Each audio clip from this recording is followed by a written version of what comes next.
Guys, അപ്പോൾ ഒരു ചെറിയ യാത്രയ്ക്ക് ശേഷം ഞങ്ങൾ കോളേജിലെത്തി. ശേഷം ഒരു ചെറിയ ഇൻട്രൊഡക്ഷനും അവരെ ഒന്ന് പരിചയപ്പെടാനുമായി ഞങ്ങൾ അവരുടെ ക്ലാസ്സിൽ കുറച്ച് നേരം സ്പെൻഡ് ചെയ്തു. ആ സമയത്താണ് ഞങ്ങൾ അറിയുന്നത് ഈ പവർ പ്ലാന്റിൻ്റെ ഇംപ്ലിമെൻറ്റേഷനും മറ്റു കാര്യങ്ങളും എല്ലാം അവർ ചെയ്തത്. നമ്മളെല്ലാം വീട്ടിലിരുന്ന കോവിഡ് പാൻഡമിക് ടൈമിലായിരുന്നു. അതിൻ്റെ കൂടുതലും ഇംപ്ലിമെൻറ്റേഷൻ നടന്നത് ട്രിപ്പിൾ ലോക്ക്ഡൗൺ ടൈമിലും അങ്ങനെയുള്ള ടൈമിലൊക്കെ ആയിരുന്നു എന്ന് ഞങ്ങൾ അപ്പോഴാണ് അറിയുന്നത്. ശേഷം ഞങ്ങൾ നമ്മുടെ മെയിൻ ആഗമന ഉദ്ദേശം ആയ സോളാർ പവർ പ്ലാന്റ് ഇൻസ്പെക്ട് ചെയ്യാനായിട്ട് പോയി. ആദ്യം ഞങ്ങളെ കൊണ്ടുപോയത് ഇലക്ട്രിക്കൽ ഡിപ്പാർട്ട്മെൻറ്റിൽ അവരുടെ സോളാർ പാനൽ കാണിക്കാനാണ്. മുകളിലത്തെ നിലയിൽ സ്ഥാപിച്ചിരിക്കുന്ന അവരുടെ സോളാർ പാനൽ കാണാനാണ് ഞങ്ങൾ പിന്നെ പോയത്.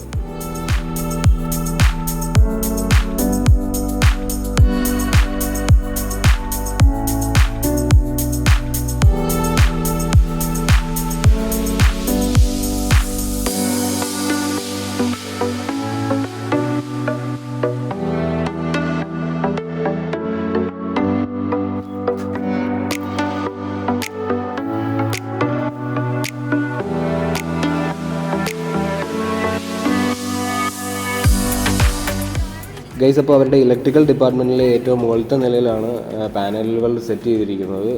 ഇത് 3 സ്ലോട്ടുകളായി സെറ്റ് ചെയ്തിരിക്കുകയാണ്. ഇത് വിക്രം കമ്പനിയുടെ 405 വാട്ട് ഔട്ട്പുട്ട് കിട്ടുന്ന മോണോപ്പർ കാഫ് കട്ട് പാനലുകളാണ്.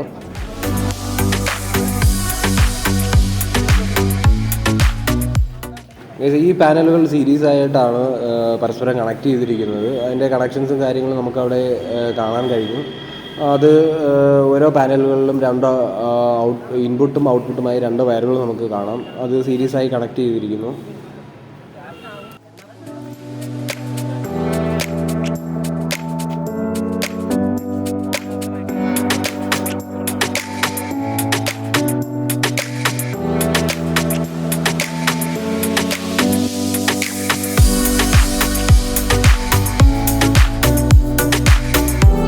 സോളാർ പാനലുകൾ കണ്ടതിന് ശേഷം ഞങ്ങൾ പിന്നീട് പോയത് അവരുടെ ഗ്രൗണ്ട് ഫ്ലോറിലുള്ള ഇൻവെർട്ടർ സെക്ഷൻ കാണാനായിട്ടാണ്. 20 കിലോ വാട്ടിൻ്റെ സോഫാർ കമ്പനിയുടെ ഈ ഇൻവെർട്ടറുകളാണ് ഇവിടെ നമുക്ക് കാണാൻ കഴിയുന്നത്. മൊത്തത്തിൽ വയറുകളും കണക്ഷൻസും കുറേ സിസ്റ്റംസും ഒക്കെയാണ് ഇവിടെയൊക്കെ നമുക്ക് പെട്ടെന്ന് നോക്കിയാൽ കാണാവുന്നത്.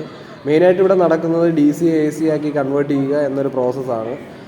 സോളാർ പാനലുകളിലും വരുന്ന DC-യെ ഇവിടെ 3 ഫേസ് AC ആയി കൺവേർട്ട് ചെയ്ത് മീറ്ററുകളിലേക്ക് കൊടുക്കുന്ന പ്രോസസ്സാണ് ഇവിടെ നടക്കുന്നത്. ഈ ഇൻവെർട്ടറിൻ്റെ ഇടതുവശത്തായി കാണുന്നത് DC ഡിസ്ട്രിബ്യൂഷൻ ബോർഡും വലതുവശത്തായി കാണുന്നത് AC ഡിസ്ട്രിബ്യൂഷൻ ബോർഡുമാണ്.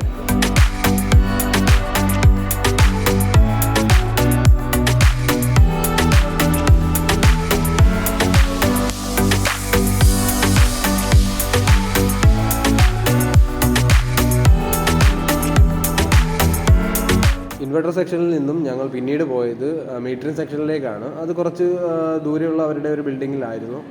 അപ്പോൾ അവിടുന്ന് മീറ്ററിംഗ് സെക്ഷനിലേക്കുള്ള വയറിംഗ് അണ്ടർഗ്രൗണ്ട് കേബിൾസ് വഴിയാണ് കൊടുത്തിരിക്കുന്നത്.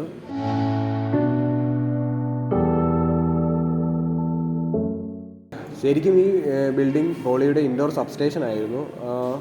ഇപ്പോൾ ഇത് ഇവരുടെ മീറ്ററിംഗ് സെക്ഷനായിട്ടാണ് യൂസ് ചെയ്യുന്നത്.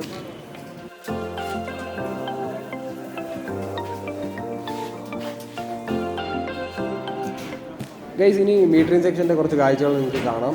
ഇതിൽ മെയിനായി ഉള്ളത് 2 തരം മീറ്ററുകളാണ്. ഒന്ന് യൂണി ഡയറക്ഷണലും ഒന്ന് ബൈ ഡയറക്ഷണൽ മീറ്ററുകളുമാണ് ഇവിടെ കാണാൻ നമുക്ക് കഴിഞ്ഞത്.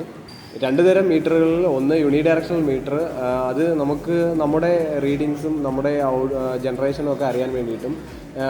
ബൈ ഡയറക്ഷണൽ മീറ്റർ KCBക്ക് നമ്മൾ ജനറേറ്റ് ചെയ്യുന്ന പവറും നമ്മൾ ഉപയോഗിക്കുന്ന പവറും അറിയാൻ വേണ്ടിയിട്ടുള്ള മീറ്ററാണ്. അപ്പോൾ ഇങ്ങനെയുള്ള 2 തരം മീറ്ററുകളാണ് നമ്മൾ മെയിനായിട്ട് അവിടെ കണ്ടത്.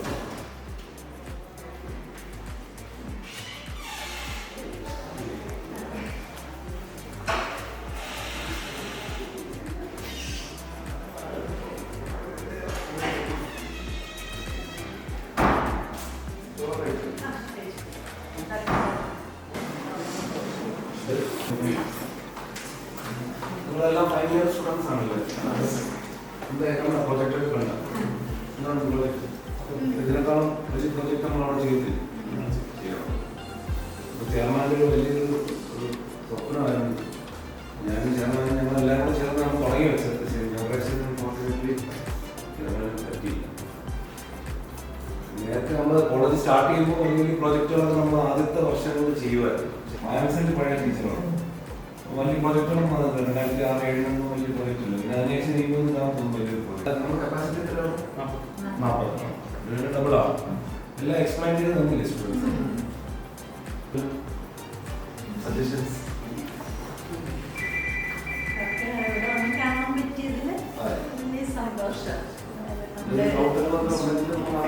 ഷെയർ ചെയ്യാം. ഇഷ്യൂസ് ഇവിടെ നിങ്ങൾ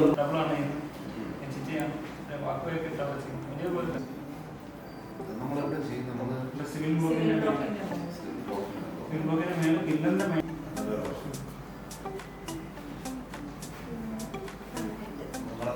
എല്ലാം കഴിച്ച്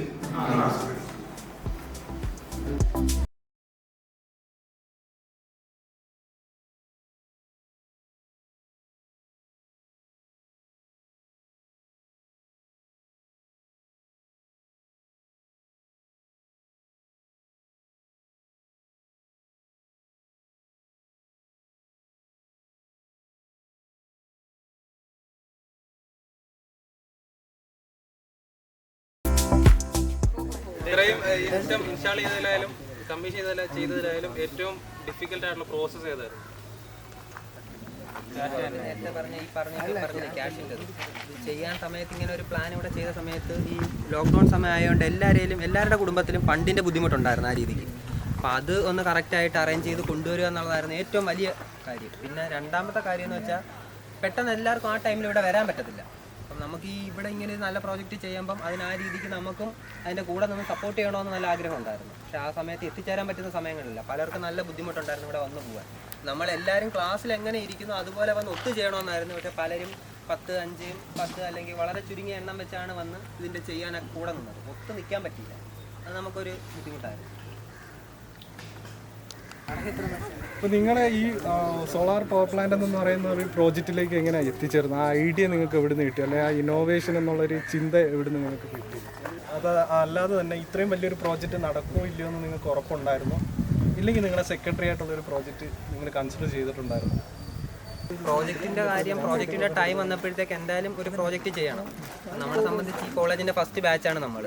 അപ്പം എന്തെങ്കിലും ഒന്ന് നമ്മുടെ ബാച്ചിനെ എന്നും ഓർക്കുന്ന രീതിയിൽ ചെയ്യണമെന്നുണ്ടായിരുന്നു. അപ്പം ആ സമയത്താണ് ഇങ്ങനെ കുറച്ച് ഐഡിയാസ് കിട്ടുന്നത്. അപ്പം ആ ചെയ്യുന്ന സമയത്ത് നല്ല രീതിയിൽ നിൽക്കുന്ന, അതായത് ഇപ്പം ഈ ഒരു ഇലക്ട്രിക്കലോ അല്ലെങ്കിൽ സോളാറിൻ്റെ ഇതാണ് EVയോ സോളാറോ അങ്ങനെയൊക്കെ ബേസിലാണ് നോക്കിയത്. അപ്പോൾ ഇവിടെ പോസിബിൾ ആവുന്നത് കൂടുതൽ ഉപയോഗം ഉണ്ടാകുന്നത് ഏത് വിഷയമാണെന്നുള്ളത് ആദ്യം നമ്മൾ നോക്കും.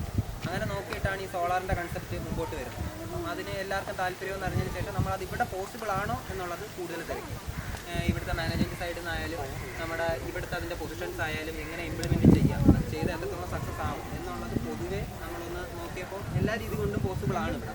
അതിന് നമുക്ക് വേണ്ട സപ്പോർട്ടും കിട്ടും. നമ്മൾ സ്റ്റുഡൻസ് തന്നെ ഒറ്റക്കെട്ടായിട്ട് അവർക്കത് നമുക്ക് വിചാരിച്ചാൽ അത് പൂർത്തിയാക്കാനും പറ്റുമെന്ന് നമുക്കൊരു കോൺഫിഡൻസ് ഉണ്ടായിരുന്നു.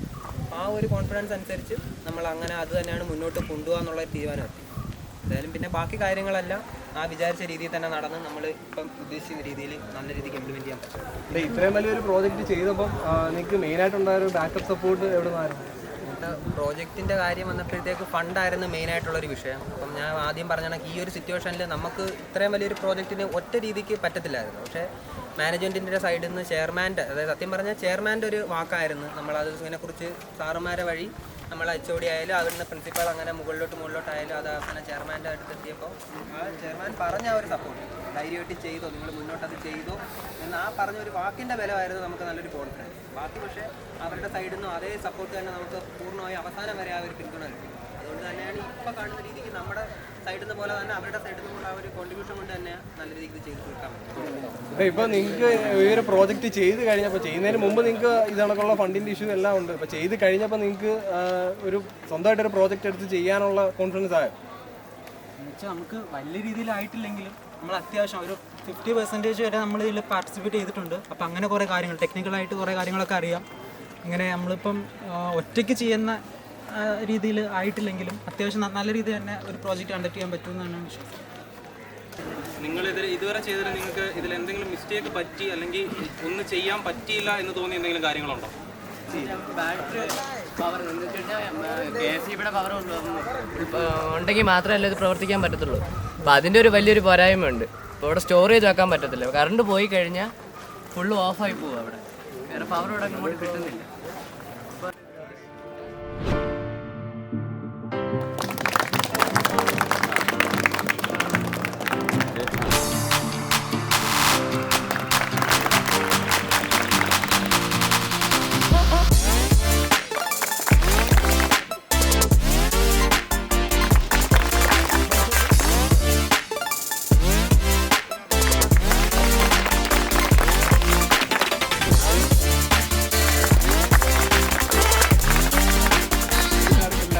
വലിയൊരു താങ്ക്സ് തന്നെ പറയുകയാണ്.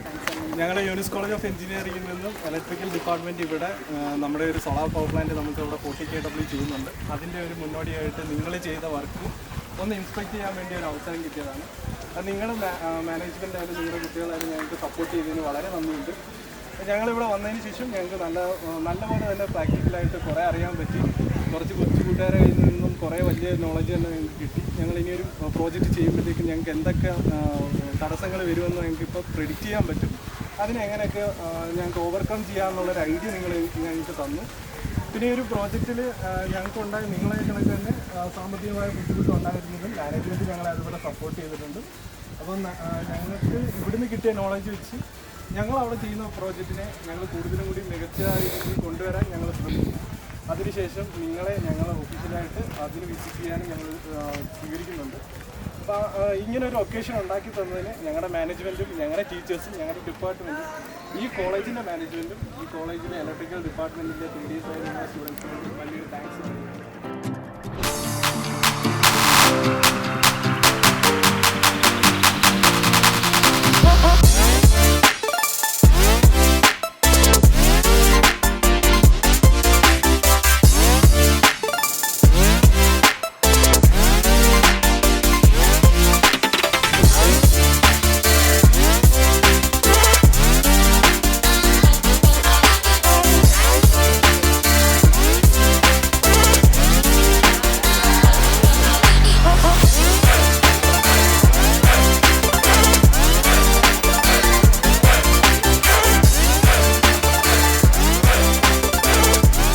ഈ യാത്ര പറച്ചിലൂടെ കാഴ്ചകൾ അവസാനിക്കുന്നില്ല. ഇന്ന് നമ്മൾ കണ്ട 18 kW സോളാർ പവർ പ്ലാന്റിന്റെ ഇൻസ്പെക്ഷൻ നമ്മുടെ വരാനിരിക്കുന്ന പ്രോജക്റ്റായ 40 kW സോളാർ പവർ പ്ലാന്റിന്റെ ആദ്യ ചുവടുവെപ്പാണ്.